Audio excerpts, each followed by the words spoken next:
Alright, so, Paper Mario Sticker Star. From the fanbase's perspective, Paper Mario Sticker Star was irredeemable. A stain on an otherwise flawless series of games. However, that's only half of the story. If you take a look at what critics were saying at the time, you'd see a completely different picture being painted. Critics loved this thing and praised the very aspects that fans were so fiercely protesting. And that's not all. Despite this drastic split between fans and critics, it sold pretty damn well, and would even go on to win the DICE Awards title of Handheld Game of the Year in 2013. So basically, Sticker Star was in this extremely awkward place, where depending on where you looked, it was either the worst game of all time or one of the best 3DS games ever. It was anyone's guess where Paper Mario would go from here, but 4 years later, we'd get our answer. So in 2016, while other platforms were celebrating new hardware launches and amazing game releases, Nintendo fans were left in this weird, limbo state. The Wii U was only 4 years old at this point, and already Nintendo was looking to jump ship. The Wii U was the literal laughingstock of the 8th console generation. Underpowered hardware, messy marketing, and a lack of any kind of direction doomed the console from the start. There was absolutely nothing that could save this sinking ship. So Nintendo cut their losses and announced their next console, codenamed NX, would be releasing in March of 2017. Cool! Finally a light at the end of the tunnel! Nintendo fans finally have something to look forward to! But what do we do in the meantime? I mean, Nintendo can't just take a year off until the NX is finished. They still have to give Wii U owners something. And thus, 2016 turned into the biggest nothing year for Nintendo, filled with underwhelming remakes, Star Fox Zeros, and to cap off the year, we would get the final Nintendo-published Wii U exclusive, Paper Mario Color Splash. Despite the outcry, despite all of the valid criticism from the fanbase, this was Nintendo and Intelligent Systems choosing to double down on what Sticker Star had established. And fans were pissed. Almost immediately after the announcement, a petition was made demanding Nintendo outright cancel the game. Pretty much every video mentioning it was dislike bombed. This was Federation Force all over again. However, compared to Federation Force, I feel this game's announcement hurt even more. Because this wasn't just a spin-off like that game was. No, Color Splash was the next big mainline entry in the Paper Mario series. Sticker Star apparently wasn't just some one-off experiment. Whether we liked it or not, this was the direction the series was heading. Paper Mario was no longer a series of quirky RPGs. It was now an action-adventure game centered around a single gimmick. No matter how you looked at it, this announcement basically confirmed what we all feared, that the Paper Mario we all loved was dead. But regardless of all the backlash, Paper Mario Color Splash would eventually release on October 7th, 2016, and actually reviewed fairly well. But then 13 days later, the Switch was revealed, so nobody cared. But I can't really blame anyone for passing on Color Splash, and I especially can't blame them for reacting the way they did when it was revealed. I mean, shit, have you played Sticker Star?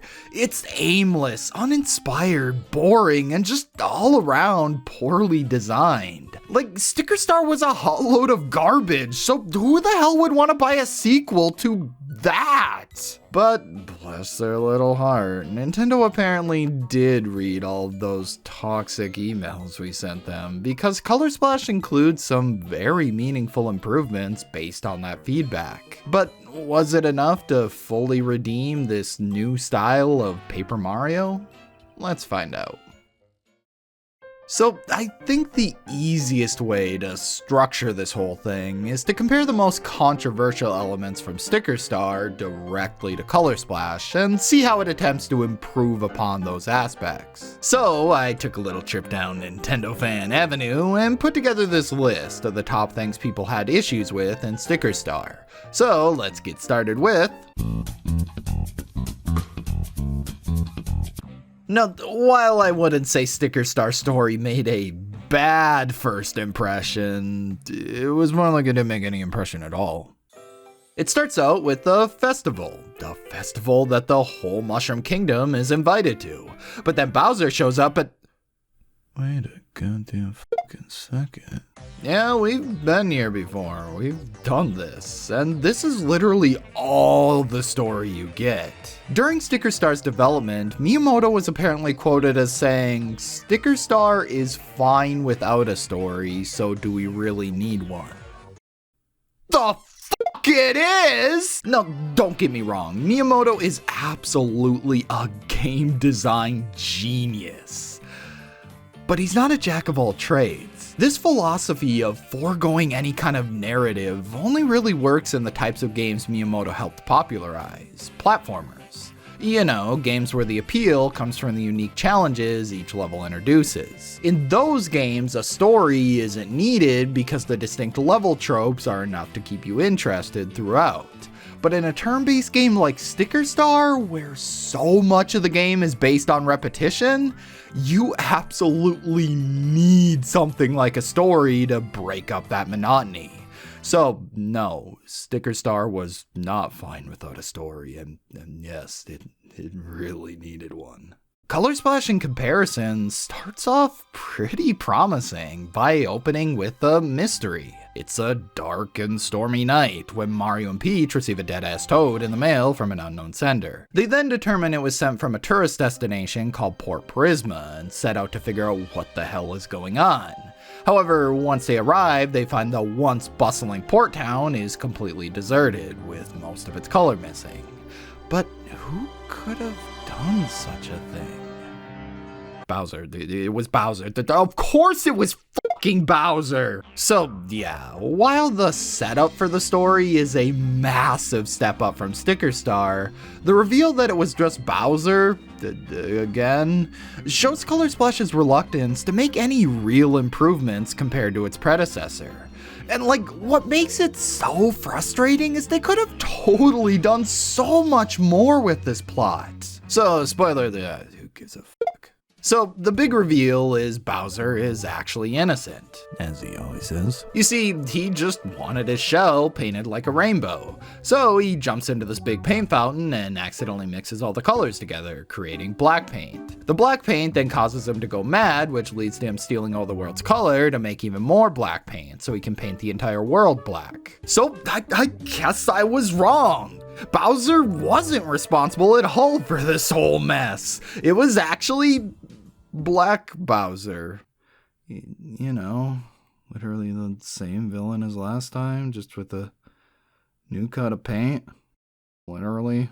So like, I don't know, that's all fine or whatever, but they just could have done so much more with this concept. Like, what is the black paint? Why can it possess Bowser? Is the black paint, like, alive? I mean, it almost seems like a parasite or something, so it's gotta be sentient, right?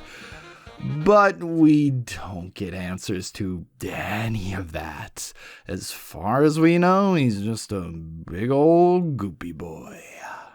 So yeah, that's lame, but based on some concept art, it seems like they actually did want to expand on this. There's concept art of this like black cape guy that was supposed to possess Bowser instead of the paint and makes him look really badass, and just why did they cut this? A brand new original villain like this would have been so much more interesting than some goopy motherfucker.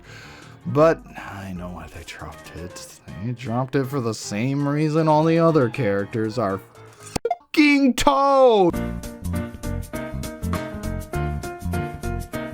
So, yeah, one of the biggest issues people had with Sticker Star was the fact that there were basically no original characters whatsoever. It was all generic Toads and Mario enemies. And Color Splash, well, Color Splash doesn't really do much to fix it. Now, the supposed reason for this is due to Intelligent Systems borrowing the Mario IP from Nintendo and them no longer being allowed to stray too far from the established Mario brand. But why could they before, I hear you asking? Well, back then, Mario games were all over the place. 1 second Mario is saving the Mushroom Kingdom, the next he's dunking on fucking LeBron James. One game stars have smiles, the next they don't. Bowser has a kid. He looks like this. Oh wait, never mind, I guess this is his kid. The Mario brand was a bit of a mess throughout the 2000s, and honestly, I don't think anyone would argue that was a bad thing. It made each game feel unique, like they all had their own identity. But Nintendo and Miyamoto? Well, they felt like they were losing their boy. I feel Nintendo was afraid Mario was starting to lose any sense of brand identity. Basically, Nintendo wanted Mario to be their Mickey Mouse, and in their eyes, this throw anything at the wall approach was not going to work. They risked turning Mario into an overcomplicated mess of a brand that could potentially become unrecognizable to a more casual audience. So, sometime in the early 2010s, a change was made.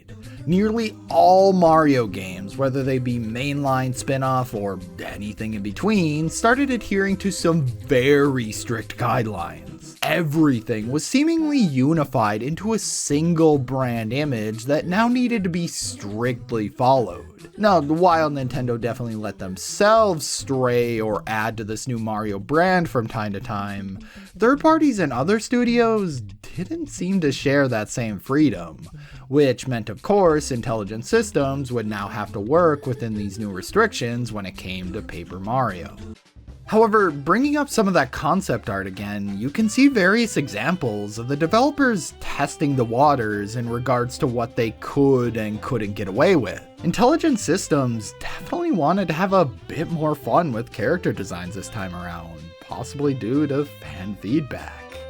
But thank God Nintendo was there to rein those sons of bitches in. I mean, Christ, Paper Mario without a bunch of generic ass Toads? That's disgusting.